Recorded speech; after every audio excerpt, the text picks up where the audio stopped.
Tu veux lancer ton business cette année, tu veux gérer tes finances cette année, investis en toi, je t'en supplie. Tu dois décider de faire de cela un objectif plus que prioritaire.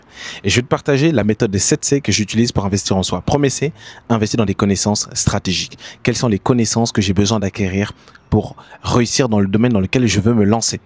Deuxièmement, c'est les compétences. Le deuxième C, c'est compétences. Investir dans des compétences stratégiques. C'est-à-dire, décide de faire augmenter tes compétences, notamment au travers d'une formation de qualité, au travers d'un accompagnement. Troisième C, c'est investir dans des connexions stratégiques. Connexion veut simplement dire dans des relations de qualité. Tout simplement, la Bible dit, celui qui fréquente les sages devient sage. Donc, c'est important de savoir que ce n'est pas tout le monde qu'on dit ami.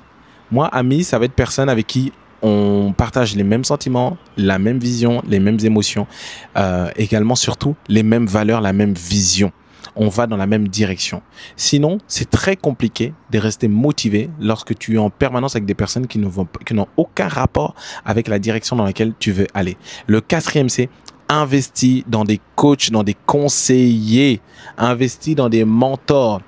C'est moi-même, je te le dis la vérité, c'est ça qui m'a permis de pouvoir mieux gérer mes finances, également entreprendre. J'ai toujours eu des mentors. Je ne lésine pas sur ça parce que ça fait partie des investissements les plus importants.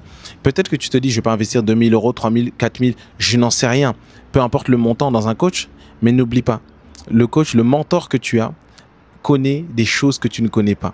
Et si quelqu'un manifeste ou opère dans une dimension à laquelle tu n'opères pas, ou tout simplement est dans une dimension dans laquelle tu n'es pas, c'est qu'il a quelque chose que tu ne connais pas. Un autre C dans lequel tu dois investir en priorité, c'est investir également dans ton caractère. Ton caractère, c'est faire en sorte d'être intentionnel. Quel est le trait de caractère dont tu as besoin pour réussir dans ton domaine? Par exemple, je te donne l'exemple des finances. Malheureusement, il y a des personnes qui sont un peu dans la corruption, qui sont un peu malhonnêtes, etc. Donc, je sais que le trait de caractère qui doit être travaillé, ça doit être la sincérité, l'honnêteté, également l'humilité.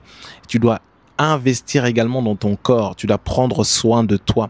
Prendre soin de ta santé, c'est un moyen efficace d'investir en toi parce que c'est ça qui te permettra d'aller loin et de tenir sur la durée. Tu ne seras pas plus fort tu n'iras pas plus loin que ton énergie. Tu n'iras pas plus loin que ton énergie. Par exemple, je crois que c'était la semaine dernière, je suis tombé malade et j'ai perdu de l'argent. Je devais aller enregistrer dans un studio et comme j'étais malade, je me sentais trop fatigué. J'ai perdu de l'argent et ils m'ont envoyé une facture parce que c'était dans un studio. Et le fait que j'ai annulé moins de 72 heures avant, j'ai perdu de l'argent. Tout simplement parce que j'étais pas forcément en bonne santé. Et je sais qu'il y a des choses que tu peux faire pour améliorer ta santé. En tout cas, voici un moyen d'investir en soi de façon efficace. N'hésite pas à me dire le moyen qui t'a le plus interpellé afin qu'on puisse en parler ensemble.